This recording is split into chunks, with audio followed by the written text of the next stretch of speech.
Bullet holes in seats and shattered windows. All of a sudden I heard a gunshot, told everyone to get down. This party bus was caught in the middle of a gun battle Saturday night in Milwaukee following a fun concert at AmFam Field.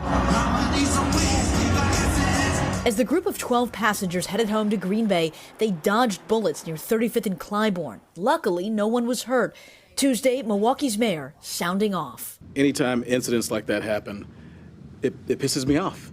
I get upset about that. He's outraged at the gun violence his administration is working to decrease. From MPD headquarters, the mayor and police chief pointing out positive crime stats in the first 3 months of the year, drops in homicides, but they say reckless shootings remain a challenge. And the mayor says Milwaukee is one of the biggest places for tourism in this state, and he doesn't want incidents like what happened here with the party bus to impact people coming to visit. It was enough to scare these visitors from coming back. He does Milwaukee runs all the time. We've never had issues.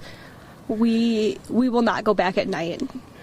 It's not worth it. How do you combat that image of people who, innocent concert goers who were on that bus heading home, who say, I don't want to come back to Milwaukee after dark, after something like this, and other people who say, we can't have nice things here in Milwaukee after a bus gets shot up?